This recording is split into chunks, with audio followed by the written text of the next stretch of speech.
Não, você não sabe esconder corpos, você só é um imbecil que leu muitos casos criminais. Bem-vindos e bem-vindas ao novo quadro desse perfil, Café Criminal. Oi, eu sou a Zack e a verdade é que muitas pessoas aí acreditam que eles conseguiriam cometer o crime perfeito que ninguém nunca ia achar o corpo. A verdade é que isso não vai acontecer. Se existe ou não uma técnica para esconder corpos e a pessoa nunca achar, essa técnica não foi revelada, até porque ninguém descobriu ainda. Ai, mas eu posso enterrar o corpo num cemitério. Você acha que essa técnica já não foi usada? Você tá achando que já não foi usada por acaso, seu imbecil? Já foi usada. Foi usada pela máfia. E sabe quantos papéis você precisa para enterrar um corpo? É por isso que não funciona. Ai, mas se eu dissolver em ácido, vai dar alguma coisa. Não, não vai dar em nada. Na verdade, vai dar sim, vai dar cadeia. Até porque, pra dissolver o corpo de uma criança pequena de 8 anos de idade, você precisa de 5 litros. Passou de 5 litros de soda cáustica, esse número vai lá para a Receita Federal, fica registrado. Por que você está querendo tanto ácido assim, hein? Pra quê?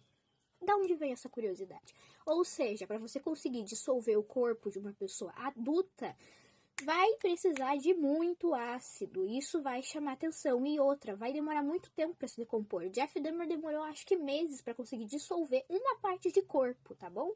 Ai, mas se eu fizer um sopão e usar a carne da pessoa para isso, não vão ter evidências. Vai ter sim. Vai ter evidência. Vai ficar uma unha ali naquela comida, você vai ter que tirar muito pelo, vai chamar atenção, vai ter DNA e alguém vai descobrir. Então não existe uma técnica perfeita para você esconder corpos.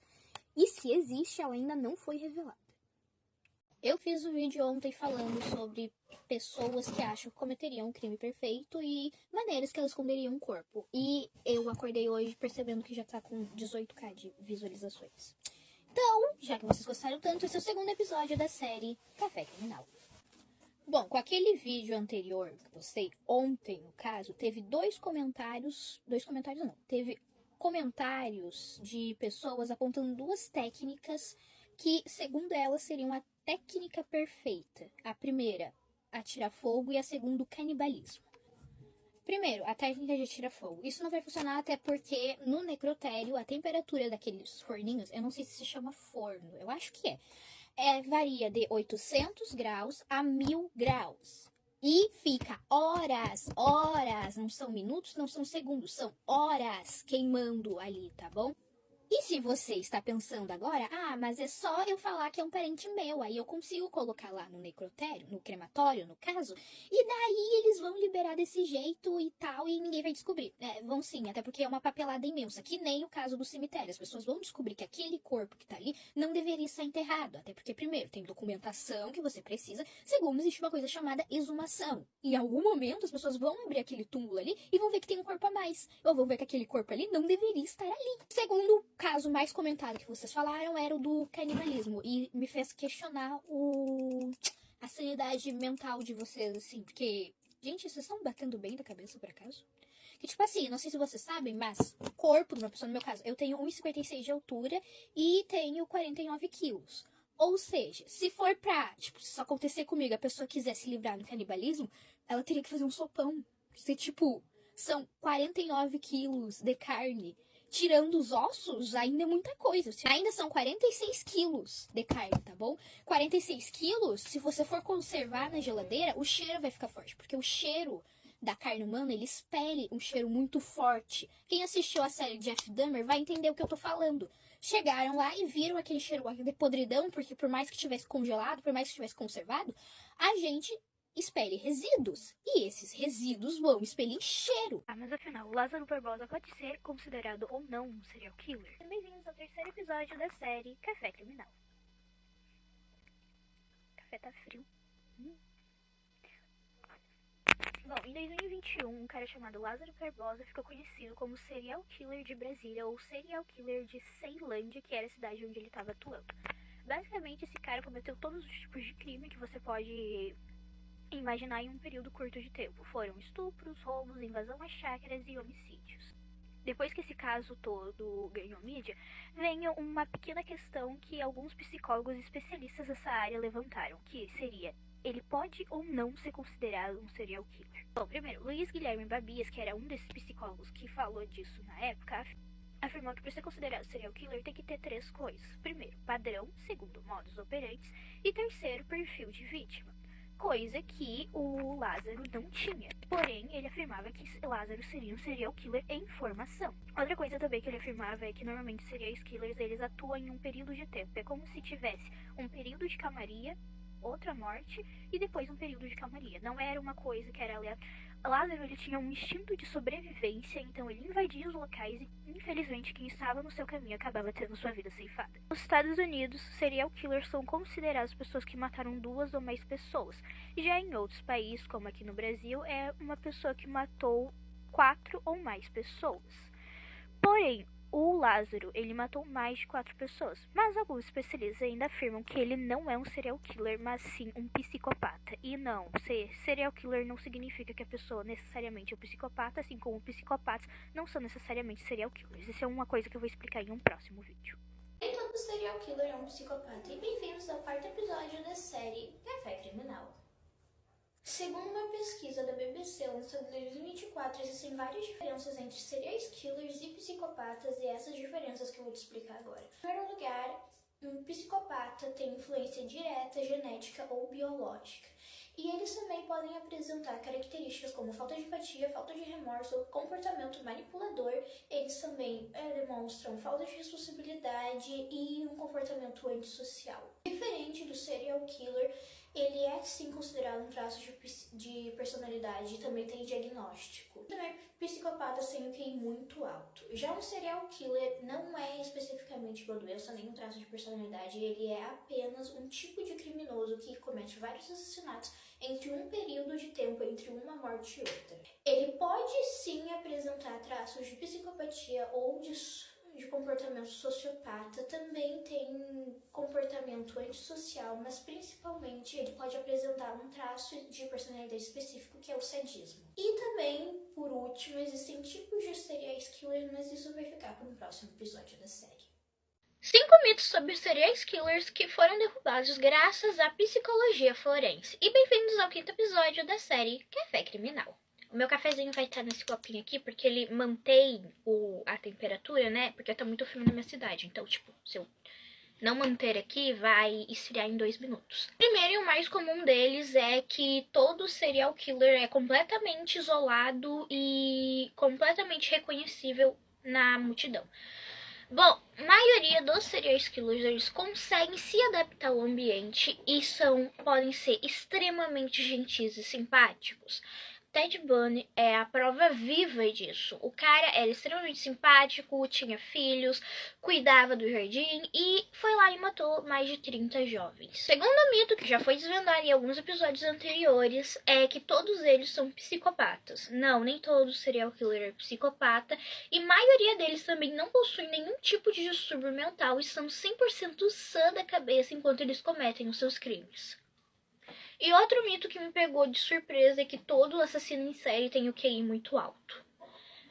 A maioria deles tem o QI médio e não se destaca em nenhuma área específica. Assassinos em séries passam por fases, tanto antes do crime até mesmo depois do crime já consumado.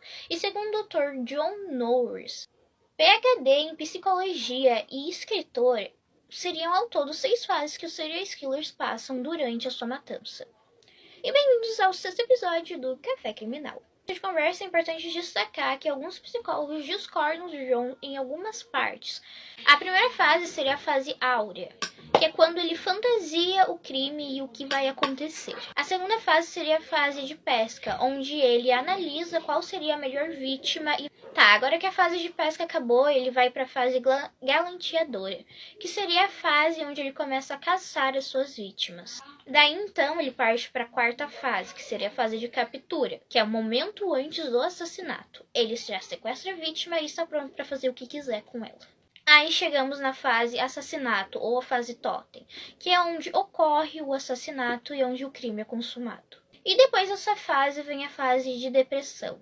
Nesse momento, essa fase pode se dividir em 2 partes. Ou o assassino em série ele vai acabar desenvolvendo uma tristeza ou culpa por ter cometido o assassinato, ou ele vai acabar ficando triste porque a adrenalina do crime cometido por ele já não está mais no seu corpo.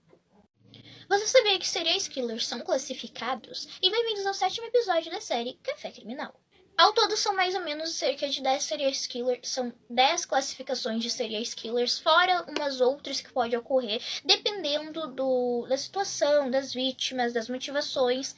Então, eu só vou falar 6 nesse vídeo. A primeira delas seria o serial killer visionário. Esse serial killer seria uma pessoa visivelmente perturbada. Ela não se encaixa perto das outras pessoas e pode ouvir até vozes e alucinações. O segundo seria o serial killer missionário. Na cabeça dele, ele acredita que ele tem uma missão divina e que ele não pode descansar até ter aquela missão cumprida. E um dos exemplos disso é um serial killer aqui do Brasil, que seria o serial killer da tatuagem, que eu posso falar em um próximo vídeo. O próximo é o serial killer emotivo. Esse só mata por prazer e diversão própria. E por último, o serial killer libertino, que é aquele que só mata por prazer sexual, por completo sofrimento da vítima. Ele se excita através do sadismo. E nesse caso ele pode até cometer necrofilia ou guardar partes do corpo da vítima consigo. O maníaco do parque teria matado muito menos mulheres se a polícia não fosse incompetente. Bem-vindos ao 8º episódio do Café Criminal. Hoje sem café porque tá de noite e eu não tô afim de ficar sem dormir. Bem, resumidamente, antes desse cara começar a ceifar a vida de várias mulheres, ele cometia diversos abusos sexuais. Algumas dessas vítimas, acho que umas 4 ou 5 vítimas, denunciaram. Porém, o que aconteceu? Nenhuma dessas denúncias foi constada como abuso sexual. O que acontecia?